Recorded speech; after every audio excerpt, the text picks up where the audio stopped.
I am Locutus of Borg. Resistance is futile. Your life, as it has been, is over.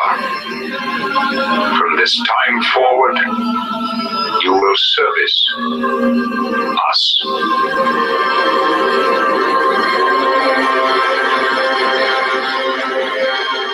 No! We will not service Washington. Mr. Worf, fire.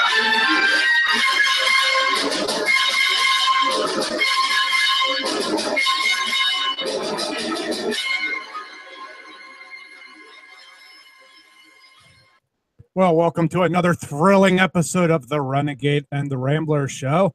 I'm your host, Dan Bailey, and I'm joined by my co-host, Jeff the Rambler Johnson, and Suzanne's in here to make sure us boys all stay in line and keep our T's crossed and our I's dotted. Now, there was no Bailey report this week. Yes, that was because not only has work decided that I need to work 14 hours a day, or my wife also decided to schedule a ton of doctor's appointments last week. And of course, she had to be out of the house by 8, and my show starts at 9. 3 kids and a wife running around pulling their hair out is not conducive to an intelligent radio show. So I took the week off. So anyway, how are you doing, Jeff? I'm doing pretty well. While the show opening was going, I was on my phone looking at the weather. We have a line of thunderstorms going through here right now. A few minutes ago, it was pouring so hard I figured you had to be able to hear it through the mic. It was just raining so hard. I don't hear it now, so hopefully this will pass on by without any power outages. So if I suddenly disappear, we got hit with lightning, or we just lost power. Well, you're talking about the weather. Do you know there is a hurricane set to hit Ireland this week? In fact, I'm trying to pull it up on the Weather Channel. It looks like it's supposed to hit today.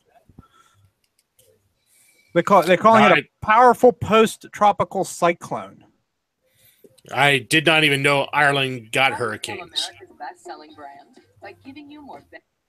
I'm not playing a Ford commercial.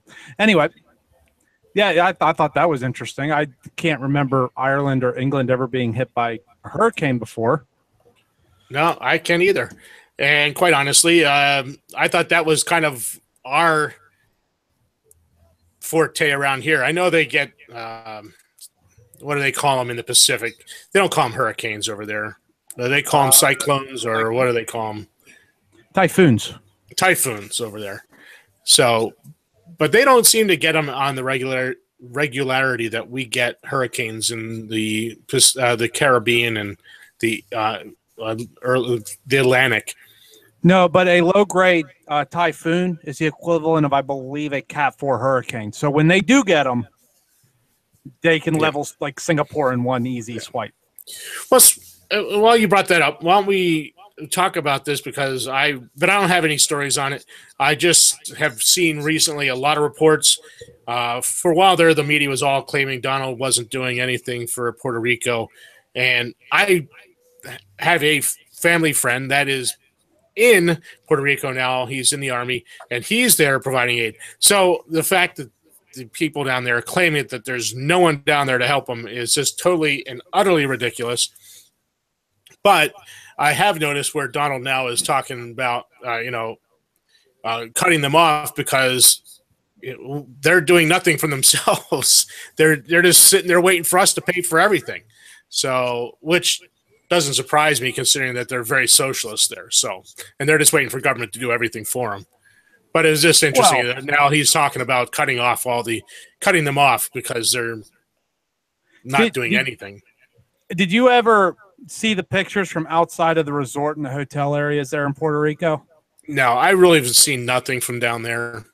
Okay, literally, I don't know why, but in the Caribbean, they seem to think they're never going to get hit by a hurricane. They build their houses what seems to be out of either really cheap plywood or just above cardboard grade. Because, hey, it's going to be 70-some degrees all year. There's no need for, heating. So you're more worried about getting the temperature out. But the problem is when you build houses out of cardboard-like substances and you get that much rain and that much wind, they don't stand up very well. Yeah. Well, they don't pass our building codes. So basically, in order to get FEMA, you have to build to their codes. And FEMA's probably telling them, well, none of these houses pass. You got to completely rebuild the island. So that's probably part of the issue going on. I know Trump told him about the budget, that they've knocked the budget way out of whack trying to pay for Puerto Rico, and they may have to get them out of there at some point just because they can't afford it. Well, quite honestly, I don't know how it's going to be paid for Harvey and for what was the next one after that? Irma. Irma. And yeah, now took out Florida. yeah. I don't see how the budget isn't blown anyway without even putting in Puerto Rico into this. So well, to be honest with you, Jeff, the budget was blown before we had any natural disasters because we don't actually fund a budget. We just print paper. We don't even print paper anymore. We just put a new TV up with a whole bunch of zeros on it. Yeah. Well, they've already and yeah, we can keep talking about this. I actually have a clip that I want to play. It's from I don't know if you were there. He was in just about your backyard. Trump was in Harrisburg doing a speech the other day. I didn't know if you were probably at work or asleep when he was there, but yeah, no, he was there on my bed eating my dinner when he was there because I was getting ready to go into work. Okay. Well, at any rate, he was just very close to you. I'm going to play a clip from him whenever we get around to it. But I just wanted to just kind of bring that up that now all of a sudden I'm not quite sure why, but now they're talking about cutting Puerto Rico off. And honestly, I don't know how we can afford to pay for everything there, everything in Texas, everything in Florida. I mean, there's just not enough money. And I don't know how we're going to keep all these wars going on. And obviously, they're still jonesing for a war in North Korea. I mean, they're just going after they want a war. And every time I turn around, there's people on Facebook just jonesing for it. They want a war so bad they can taste it. Do you know, it was about a year ago. I think it was about a year ago. My sister-in-law said that she had reports from somebody that was over there that said we were already engaged in military conflict and they just haven't made it public to the media yet. Well, is what the rumor was, because he was getting ready to go over there, I think it was 6 months ago or something like that. Well, the DMZ has never been without conflict since the 50s when it was initiated. There's always been small skirmishes that take place along the DMZ. They shoot at each other often, from what I understand. And there was no peace treaty with North Korea and South Korea. It was just an armistice. It's just a truce. It's just a truce. Yeah, that's it. They shook hands and they're just not invading each other yet. But literally, there was no signed peace treaty or anything. So no, and the fact of the matter is, moment. But at any rate, you have people constantly. Every time I turn around, and I've just got to the point where I pretty much have a canned thing. I say, it's time to stop going to war everywhere. And if the golden standard is a country that has a nuke that isn't friendly to us, we have to go to war with, then we better go to war with Russia, China, Pakistan, for that fact, France, London, India, Germany, because they're not real friendly to us anymore either. We might as well go to war with everyone in the world, because if the whole golden rule or the golden standard is they've got nukes and they're not friendly to us, we got to go to war. Well, then have at it. Let's just go to war with everyone, and everyone on this continent will just be dead because the whole world will just wipe us out. Come on, this is ridiculous. Jeff, we're going to make America great again, and in order to do that, we got to make Raytheon shares go up. Well, if we make Raytheon and Boeing shares go up, America will be great again. We'll be able to afford things again. Our dollar will be so powerful. Yeah. Okay. We might all be dead, but hey. 11 after. All right. Hold on. Since you went there,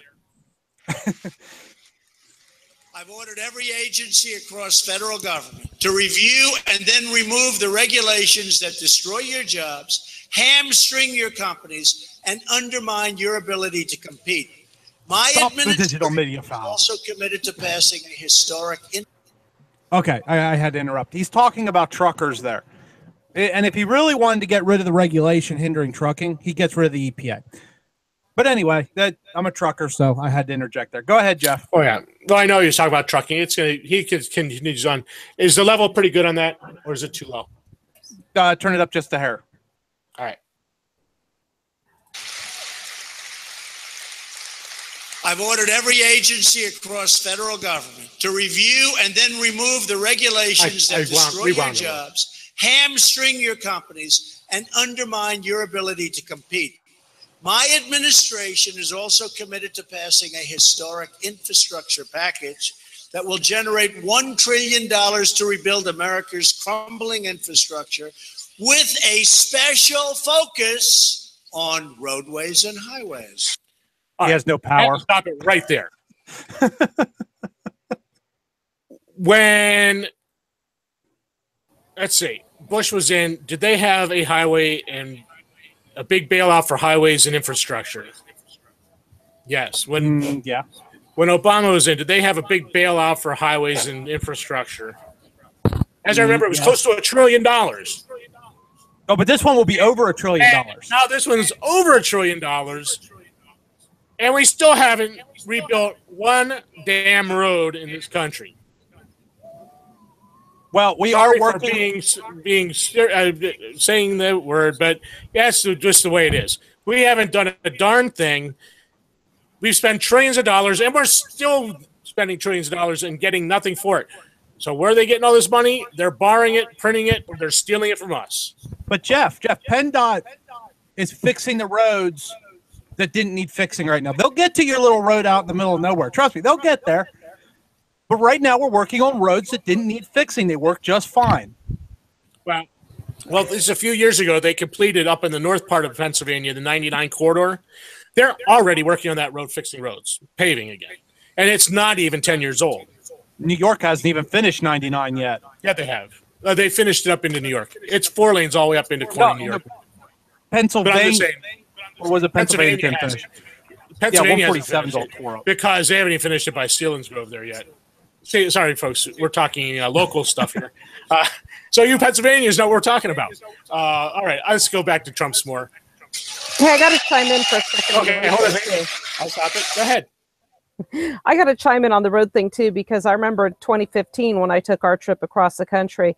I have to say, even when we were going back and forth from California to Utah, there was extensive road work being done everywhere, and it was very obvious it was from this infrastructure that had been promised by King Obama. Now King Trump is promising to do the same thing, but the question nobody's asking, and I'm always wondering, I harken back to James Madison. Remember, he pledged infrastructure money for infrastructure from the bank bill bonus plan. And he very much supported this, but when Congress did sign or pass this bill and put it on his desk for him to sign, he had to veto it because he said, look, I wanted this to be I wanted this to come into law so we could do this project. However, what I did say we needed was a constitutional amendment authorizing it in the first place. You didn't do it. Absent this constitutional amendment ratified by the states, I have to, by the oath I have taken to uphold and defend the Constitution, veto the very bill that I wanted. Since that time, subsequent to this veto, there has been no constitutional amendment allowing for infrastructure. So, here we are. But does anybody really care? No, not really. No, the Constitution is just a piece of paper we only go back to when one party that we don't like violates it. When the other party violates it that we're friends with, we just ignore it and turn a blind eye. Right. Or if it's something we want, we turn the blind eye too. When our king does the executive orders, then that's okay. When the other king does, no. Depends on who we've handed the leash over, as our good friend Sean Hoffine would say. Yeah. Oh, yeah. Well, the fact of the matter is that here we are, we're 20+ trillion in debt, and he's talking about another trillion plus that money we don't have that they're either going to print or they're going to borrow.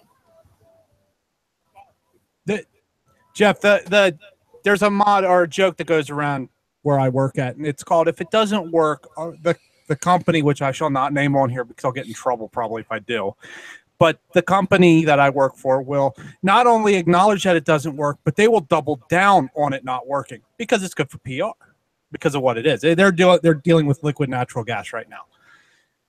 The U.S. government doesn't care if it works or not. They'll double down on it just because it's good PR. They'll spend $30 trillion. It doesn't cost them a thing. It doesn't cost them a thing. They'll spend $30 trillion of fake imaginary monopoly money if that means they can get reelected.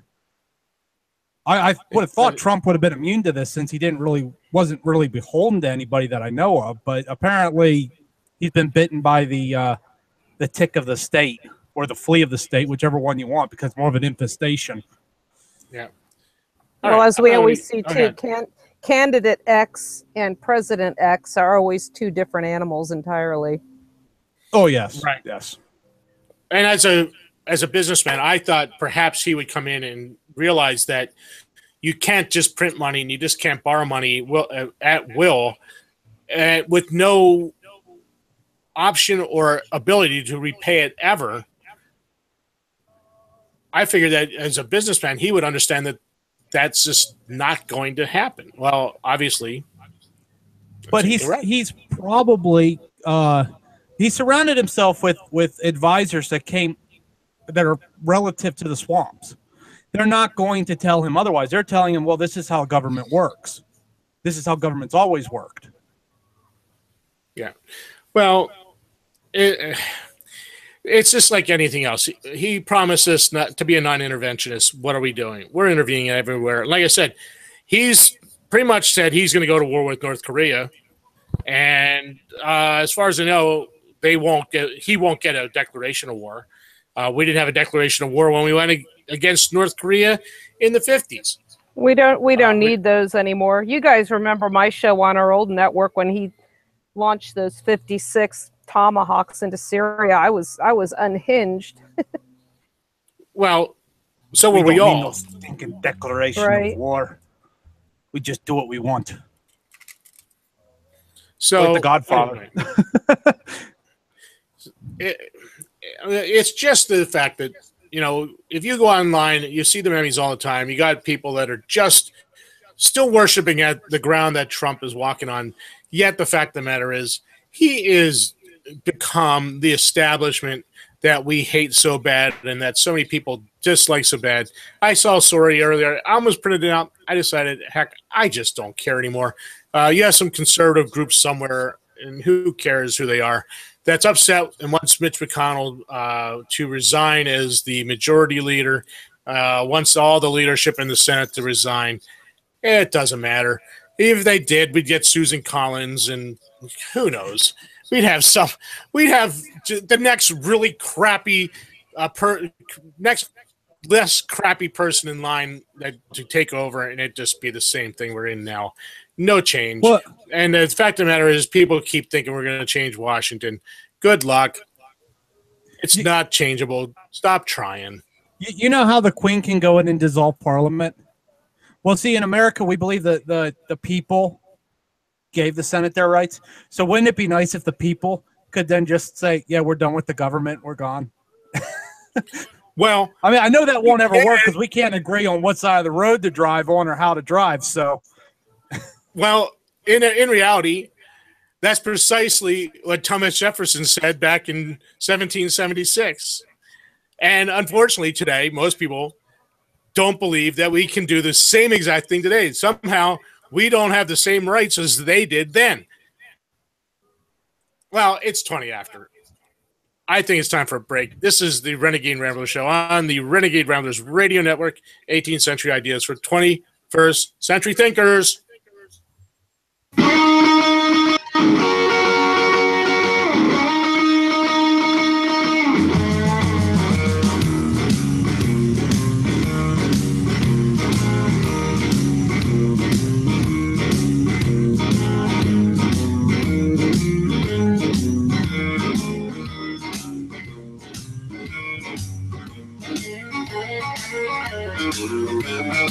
Prepare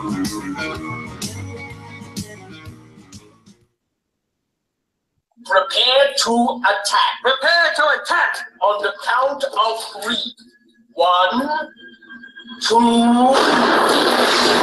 What happened? Where are they? I don't know, sir.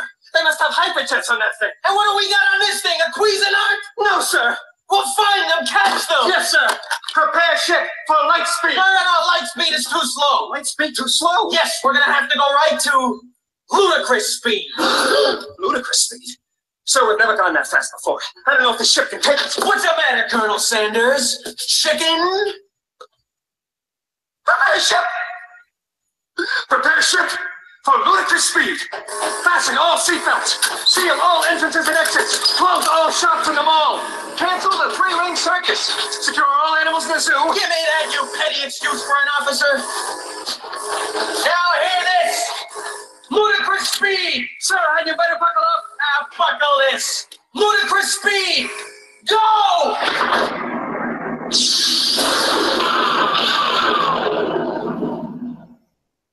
What the hell was that? Spaceball 1. They've gone to plaid.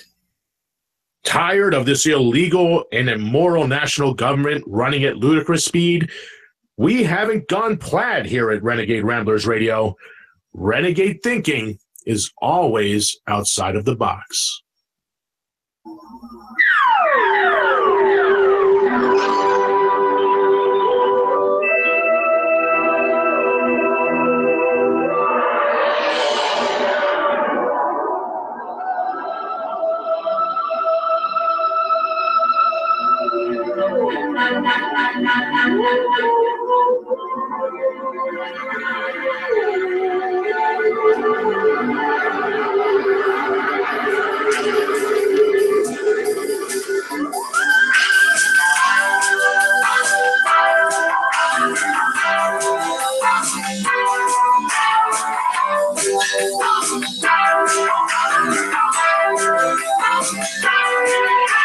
Once upon a time, once when you were mine, I remember skies reflected in your eyes.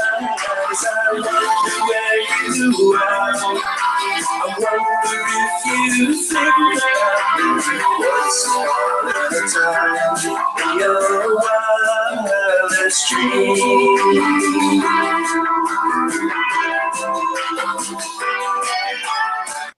Well, welcome back to the Renegade and the Rambler show. All right, Jeff. Yeah, to switch subjects here just a little bit, are you surprised at all by Mr. Weinstein and his idiocracy? No. I was just making sure because I sure wasn't. Wasn't even going to go there because, I mean, what do you say? I mean, I don't even know what to say, honestly. It's just more of the same. These people think that they are above the law, and for the most part, they are. Yeah, and obviously he must have thought that he was going to be protected by his so-called friends because he gave them a lot of money. I'm sure he will get protected. I'm sure that nothing's going to come of this. Bill's skated on everything. Why won't he? I honestly, it's just a non-story for me because it's just more of the same stuff. Did you guys see that he had protection for this behavior written into his contract? No, I had not seen his contract. This was actually factored into his contract. I have to find that article. I was looking at it earlier, and it had, I guess, clauses in there for different offenses, and every time he committed this offense, he'd have to pay a bigger penalty. So this is part and parcel proof that the company itself was aware of this situation, and it was provided for. I'm gonna find that, and I have a few thoughts I'm gonna share on my show tomorrow morning on this whole debacle. Yeah, like I said, I saw it, and as far as I was concerned, it's just more of the same stuff. I mean, you know what? It's just old news. I mean, I hate to say it that way, but I mean, these people do the same thing over and over and over again. It's just if it's not him, it's Bill. It's not Bill. It's Wiener. You know. Well, the thing is, this is so pervasive, not just in Hollywood, but just in society in general. And I'm like I said, I'm going to have my take on this tomorrow.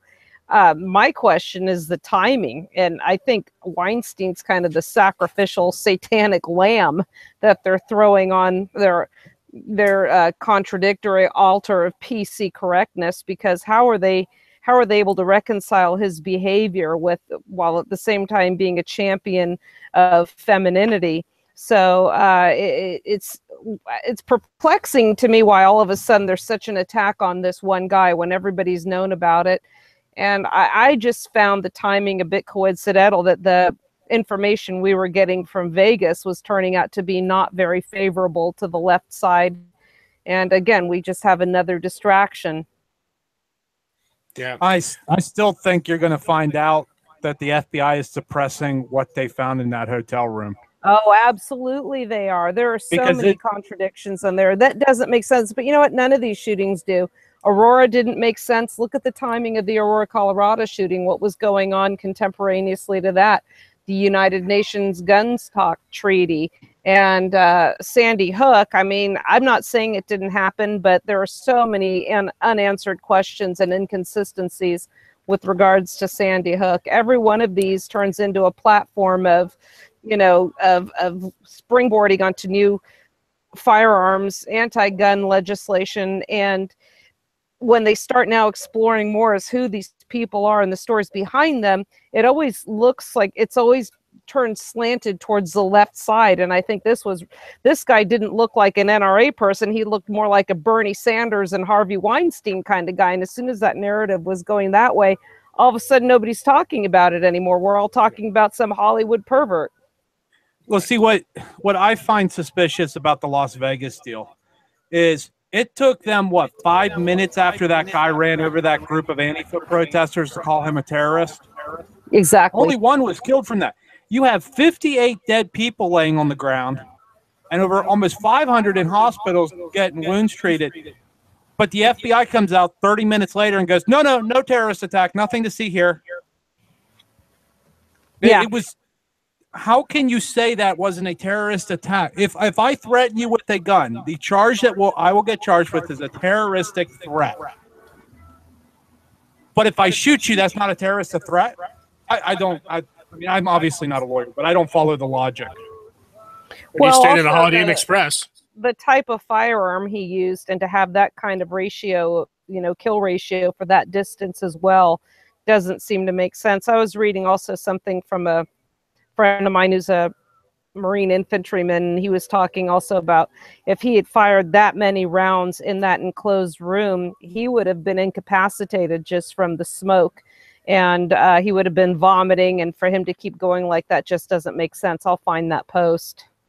Well, and then there was another story that came out, which I can't confirm it at all, but it was posted by a friend that said that the security guard that got shot may have actually been the second shooter they've been looking for, or theorizing that there was. But again, that's an unconfirmed report, and it hasn't been released by any major media source, so you got to take that with a grain of salt. Well, the other thing too, they were talking about, it would take a special kind of hammer to open up that window, to destroy that window. Let me find if I can find this. But again, none of this seems to really make sense. I'll find that exact quote that he had here in a little bit. All right. Well, did you guys? I guarantee you, it was definitely Lee Harvey Oswald in the Texas Book Depository. That did it. The inside. Here's what he's saying. The roar inside that room would be deafening. Where are the security cameras of this old guy humping all this stuff to the 32nd floor? So again, we have the issue of all this stuff getting up to that floor of his room. Let's see. There was something also about a hammer in there. Let's see. In a million years, you'll never convince me that an out-of-shape senior citizen accountant with zero tactical experience pulled this off without a well-organized, well-funded, knowledgeable team of experts. It is physically and logistically impossible. Here's the part about the windows. The windows were supposedly knocked out with a special hammer. Why would a 64-year-old accountant know he would need a specific hammer? Did he Google it? Perhaps again, but why? The average layman would assume any old hammer would work, wouldn't you? Now let's talk about the room. If you fired a sustained rate of fire for that long, and this is what I alluded to earlier, within the first 4 minutes, that room would be so full of smoke, cordite, and expelled gases he could not see. He would be choking, puking, and unable to see. Anyone who has ever live fired a shoot house for an extended amount of time knows this. And then, as I said earlier, the inside roar of that room would be deafening, and he would almost be unconscious. So, this isn't really making a lot of sense. It's just based on what we know already so far, that they're using this as a platform to come up with these ridiculous bans that will do nothing without looking at who the people are that are doing this. These firearms laws won't make people safer. And what's completely absent from the discussion is the fact that the federal government has absolutely zero authority to enact these proposed restrictions in the first place, because they refer to them, once again, like we say, as Second Amendment rights, when there's no such thing as a Second Amendment right. Well, I think that they just passed one more murder law. It would stop this guy. Right. That's and all one we more need is drug law. one more murder law. That's all we need. If they had one more, we'd have just enough murder laws to keep this guy from committing murder. The other thing that strikes me as odd on this is that the FBI was on the scene within like 5 minutes. Now, I know they have a branch in Las Vegas like they do in pretty much every major city. But how do you get officers, federal officers, on the scene in like 5 minutes, but you can't get the local police force on the scene for 8? Unless you know something's happening. Because these people don't live at the FBI headquarters. They're going to live, at their house. They're not just going to be sitting there waiting for a call. Yep, many unanswered questions. I mean, look at Sandy Hook. How did this guy, Adam Lanza, get into a secured building that had to be opened by an individual inside the school that had a camera? Why would they let somebody full with that gear that he had on in the building? There are just so many unanswered questions for all these shootings. So, supposedly, didn't he gain access to the building after trying to shoot one of the bulletproof windows out? I don't even remember. I just remember so many things. I'll have to check the one that really got me was, look at the video of Robbie Parker, who is supposedly the father of a girl named Emily Parker who was shot. He's sitting there laughing it up with a bunch of the SOs and the media people. Then when it came time for him to approach the mic, he mustered up some tears, changed his demeanor, and started crying and discussing his daughter, when just 10 seconds earlier he was laughing. Crisisactors.org. They're now defunct because people have figured out who they are. It's just ridiculous. Okay, did you guys see that Mogadishu got hit by a, well, I guess it's Mogadishu. It was in Somalia. They got hit by another terrorist attack. I thought we fixed everything over there. 276 people would disagree with you on that one. Right? What was it? 276 dead, 300 more wounded. No, I did. I think I heard something about that. And then we lost some people over in Niger, too, where I think I have some freedoms being defended over there as well. Yeah, Green Berets that were on an active, what they call it? Active they were on a patrol sweep, but they would, what was it? We had no, quote, boots on the ground in Niger, but somehow 4 Green Berets end up dead and 3 more injured or something of that nature. Isn't that an absolutely awful phrase? It just takes the humanity out of it entirely. Boots on the ground. These are somebody's father, son, mother, daughter, brother, sister, and they just make it boots on the ground. You know, you see boots when I've seen a pair of bronzed boots in somebody's home one time, and once you've seen that and you hear this term boots on the ground, it's very insulting. Well, it's not much different than the expression taxpayers, and which is very offensive to me because that reduces us from being citizens down to being a resource. And that's all these soldiers are. It's just a resource that they can use, and that's like I was told by a kid that has 2 Army veterans as parents. The term cannon fodder is offensive to military soldiers. It's offensive, but it's because the politicians literally treat them as cannon fodder. Sure. They're nothing there but a political tool to get me reelected. They don't care about those soldiers. They come out for election time, privateer, solidify, and say, "Oh, I care for the soldiers. I will give them more money to go start wars that will be politically advantageous for myself."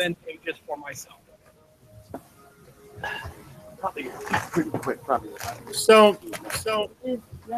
we are changing the way that they refer to us. Obviously, it's all about us being tools for them, and we're no longer the citizens. And again, I think tomorrow I planned on talking a little bit about that as far as related to the Declaration of Independence, because in that we have the power to throw off governments that are abusive of our liberties.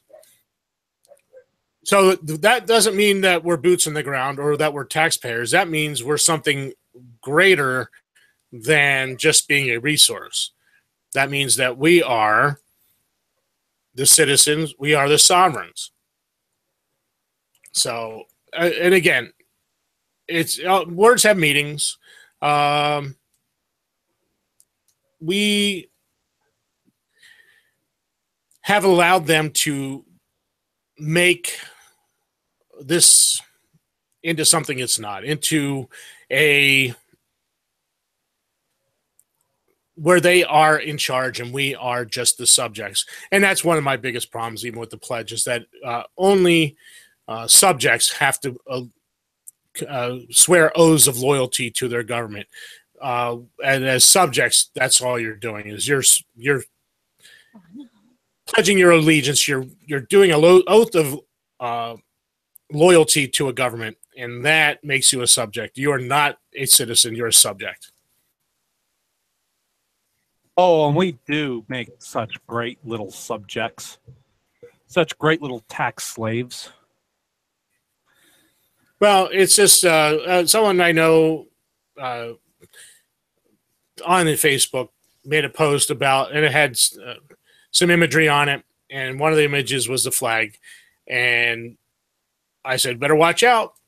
The good little idol worshipers will threaten to kick your butt if you don't watch your tone towards their religious icons. And pretty much that's a good summary of where we're at today. It is a religious icon. You speak against their religious icon, and you get the same visceral anger and threats that you get from Muslims.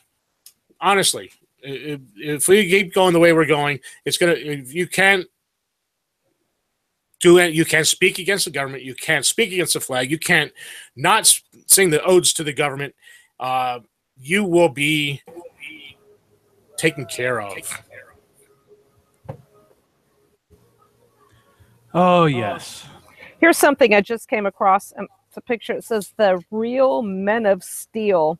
In the course of human events, many men came forward, but very few leave a mark that truly shapes the destiny of their country. The United States has been blessed with forefathers of great vision that set the course of our nation with a constitution that is foolproof. I'm not going to read the rest of it. The real men of steel from left to right: George Washington, Saint Lincoln, Saint Reagan, and King Trump. Yep. Oh, Lincoln's a saint now. I thought Lincoln was a demigod.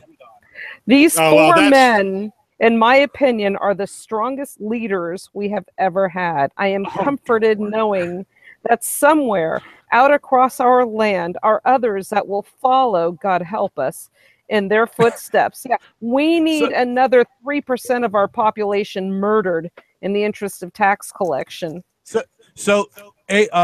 Washington led us out of tyranny. Lincoln led us into tyranny. Reagan said, "Whoa, time out! What are we doing here?" And Trump just doubles down on it. So, all right, well, I'm gonna disagree a little bit because, quite honestly, Washington was the first tyrant we had, and I say that you can't dispute the facts. 3 years post Constitution, he brought federal troops into Pennsylvania to put down the Whiskey Rebellion. And what we hear, so we started out 3 years post Constitution with a president telling Lincoln how to do it in the 1860s. Jeff, you're missing it. We had 3 great years of peace. 3. Yeah. And since then, we've been in a constant state of war. Yeah, I don't know. The Constitution didn't work out very well, but it only lasted 3 years before they started disregarding it. Well, here's another one, and I'm not going to reveal the guy's name because it's some of that's on my list, but he also says, "I have burned my Republican Party membership, scraped off the GOP sticker from my bumper, and sent a letter telling them to shove it. I am starting my own party of like-minded citizens. We'll call ourselves," you're going to love this, "the National Party of America," NPA for short. Now, some of the stuff he says is okay. Abolish all federal bureaus, require that all members, I don't like this one, have military experience. So what are we going to do now? Set up a military dictatorship? Well, I always say to that one, I thought that which one is it? The 13th or 14th that says that you cannot have involuntary servitude. I think it's the 13th. Am I correct? 13th Amendment, absolutely. The 13th denies the government any ability for involuntary servitude. Yet somehow these people want to have forced compulsory service to the government. And then doesn't add up. Channeling his inner Toby Keith, will put our boot up your ass, put all adversaries on notice that there will be no second chances. You screw with us, we'll take you down. America. So let's just invade the entire world. Exactly. You gave us a rotten trade deal. We just figured it out, so we're going to invade you and just abolish you. Yeah, that'll work so well. Folks, that's where we started out. This is a conservative. This is a conservative. That's where we started out with the whole North Korea thing. If the golden standard is that if they have nukes and they're not our friends, then we better go to war with everyone in the world. Well, I was going to say that he's not a conservative because he's not conserving anything, but he is conserving something. He's conserving the war state that's gotten us in this mess to begin with. Yeah. We're going to take a break. It's break time. Quarter off. Yeah, take us out. All right. This is the Renegade and Rambler Show on the Renegade Ramblers Radio Network, 18th century ideas for 21st century thinkers.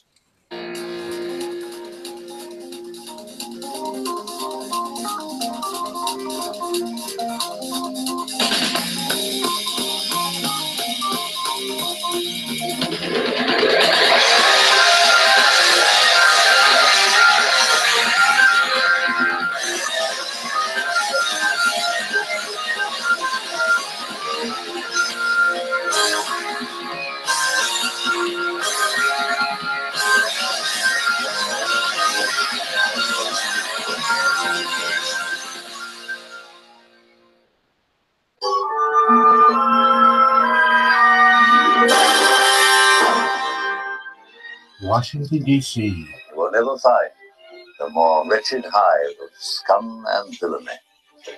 We must be cautious. When you absolutely have to deal with the scum and villainy in Washington, D.C., be cautious and listen to Renegade Ramblers Radio, where renegade thinking is always outside of the box.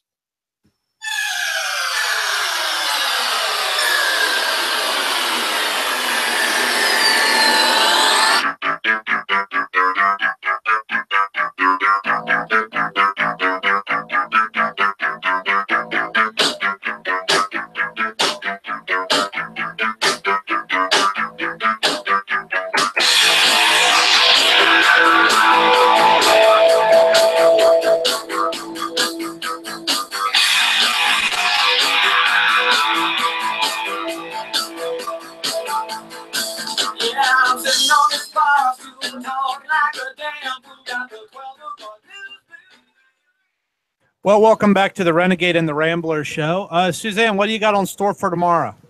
Well, tomorrow I'm actually in California right now, so I'm going to share what I've been learning out here about the fires. I witnessed them from an airplane as we were approaching the San Jose airport. And I tell you, it was an apocalyptic scene. I've never seen anything like that in my life. So I'm going to share a little bit about that, and then we're going to go to the heart and soul of the show that I've been doing, since our other channel.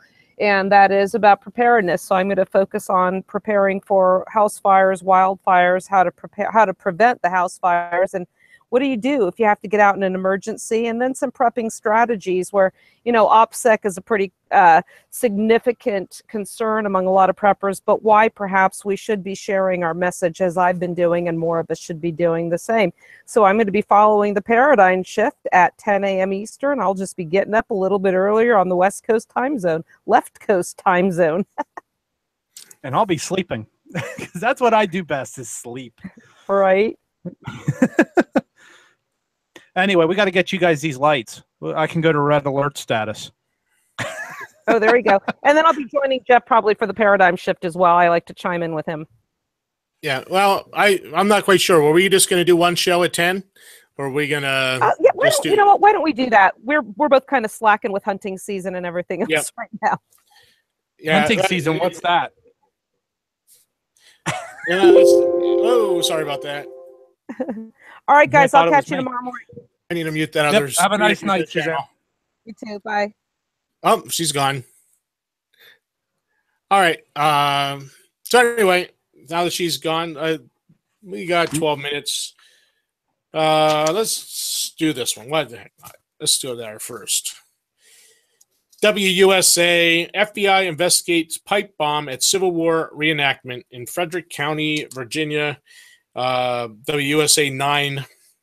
A pipe bomb was located on the grounds of Cedar Creek and Bella Grove National Park in Middletown, Virginia, during an annual reenactment just days after receiving threats, an FBI source tells WUSA 9. So evidently, the left doesn't want just to get rid of the statues. Now, if you even reenact the Civil War battles, you're going to face death. They're going to put bombs there to kill you. I mean, just good grief. I mean, in case for the people that don't know, Middletown is located just south of Winchester, just above where Interstate 66 runs. Yeah. So it was that area. There's a large park there. And then if you go on further down, there's a big battlefield that I forget what the battlefield is, but Jackson was real prominent in that one. He marched circles around the Union Army like he did just about in every battle he was in. Yeah. And WHSV3, they say the Cedar Creek battlefield and reenactment will be cut short after a suspicious package was found at the site. Due to this unfortunate situation, our event staff is unable to fulfill the required logistical needs to continue the event on Sunday. Joe Diorenzo said, the president of the Cedar Creek Battlefield Foundation. They all were evacuated to a local elementary school, blah, blah, blah. So, one of those bombs, Jeff, was a soda bottle with screws in it. Right. Yeah, I saw sitting that beside a child. Yeah. So no, we're not headed for another civil war. Well, it won't be a civil war; it'll be an uncivil war. And no war is civil, but yes. It is just amazing the depths that these people will go to now today. We certainly do not have a civil society any longer. Look at the rioting. I have not looked out west to see if they've finally stopped rioting out on the left coast up in, Portland, where all the rioting was going on. I don't know. I haven't even looked lately. Like I said, it's hunting season. It's just been kind of hectic getting around for it, and just very busy. It's this time of year is always hectic, trying to get everything done before you have to stop doing work in the yard and everything else for the winter. So anyway, I haven't really looked into that. Our lately. fans don't like your answer, Jeff. Yes. How dare you take off to go hunting? Oh, I'm not taking off. I'm going to be here tomorrow morning with Suzanne. I may go on at 9. We'll see. Like I said, it depends on how much I get done in the morning. It is a busy time of year. Anyway, so that's all I had on that subject. Did you want to comment further on the bomb threats and the bombs at this reenactment? I mean, it's just that I hope they catch the guy before some of those rednecks catch him, because it won't be pretty. Yeah, it's just a shame that our society has. We do not have any moral compass anymore. People do whatever they feel like. They don't believe there's a consequence. I had this discussion at work about consequences. Quite honestly, I don't believe in drug laws. My personal opinion is, if you want to do drugs, do them. If you want to drink alcohol, alcohol is addicting. Alcohol will kill you. You could actually kill others if you're under the influence of alcohol. So is alcohol any better than heroin or any of the others? No. It's a drug just like the others. But they allow you to have that drug. I will say it is interesting. A man can drink alcohol, drive a car, and kill a small family, or a large family for that matter. Nobody talks about banning the alcohol or the car. But if a man takes a gun and shoots up the place, well, now we got to ban guns. I'm not following the logic here. The individual made a choice in both instances to go do what he did. So the individual is the one that should pay the penalty, not the people that are legally enjoying the so-called rights, which we know the government doesn't own rights. It's more, well, they view them as privileges, but anyway. Well, my whole point on this was that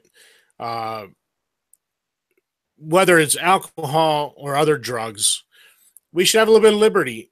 If people want to hurt themselves, they're going to hurt themselves, whether it's alcohol or heroin or a little bit of pot. It doesn't really matter. I mean, if you make bad choices in your life, you are personally responsible. I should not be responsible to pay for your mistakes. If you get hooked in drugs, get sick, have to go to the hospital, I shouldn't have to pay for it. How you pays for it, I don't know. But the fact of the matter is, I'm not responsible for this person. But the problem is today, I'm responsible to pay for them. I'm responsible to pay for them to try to stop all these drugs, which they've been doing for 40 years without any success. They've had more success stopping marijuana coming into this country from the South by legalizing it in 2 states than they have in all the years of trying to stop it at the southern border. Yeah, and all the states that legalized it were California, Colorado, and Washington. And Colorado and Washington went all the way to saying recreational pot, and they don't have any problem with it now. And they're making a killing off of the thievery they're doing off of it. Right. And quite honestly, I don't know. That's fine. If they want to tax it and then take that money to pay for people that are sick, then that's fine. But the fact of the matter is, a little bit of liberty goes a long ways. And the fact of the matter is, if someone does commit a crime, goes steal something to pay for the drug, then they've committed a crime, put them in prison. If it's just doing the drug, if they want to hurt themselves, have at it. We have no personal responsibility today.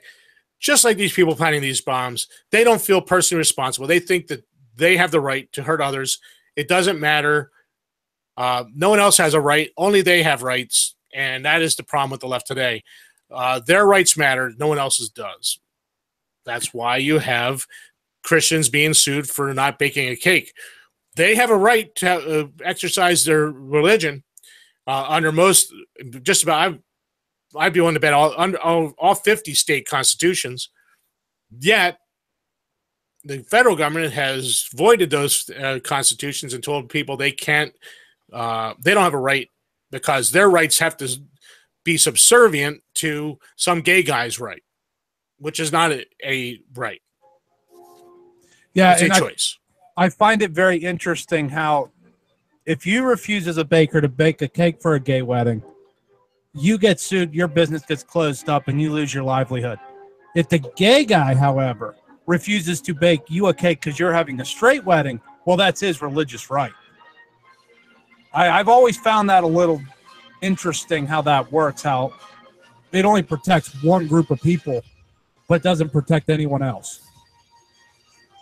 Which is why I'm not a fan of civil rights laws, but that's another story. Anyway, that's the end of the show. You got any last words before we get off the air here, Jeff? Nope. I'm ready to go. All right. This is the Renegade and the Rambler show. This was your October 15th, 2017 edition. Remember, Christmas is only 67, 68 days away. You might want to start preparing for it. Preferably, don't use your credit card. Use your cash. Christmas will be a lot sweeter if you don't have to pay it off in January. But, I know. Credit cards are easy to use. I've gotten myself into that and trapped myself. Anyway, hopefully, tomorrow you'll have Jeff and Suzanne will both be doing shows, it looks like. And I will try to do a show Tuesday, Wednesday, Thursday. I think I'm going to cut out Friday, but that is entirely because my wife demands food. And if I do a show, it'll get cold. So, happy wife, happy life. So, and that show will air Tuesday, Wednesday, Thursday. That'll be the Bailey Report schedule, and it will start at 9 o'clock unless I get held up at work. So, we look forward to seeing you again tomorrow. Like I said, Jeff and Suzanne will be on. I'll be on Tuesday, Wednesday, Thursday. If you like this video, the subscribe button will be on the one side, and you can watch the rest of our videos. That'll be a link to that will be posted on the right. Have a nice week, and we look forward to seeing you throughout the week.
Yeah.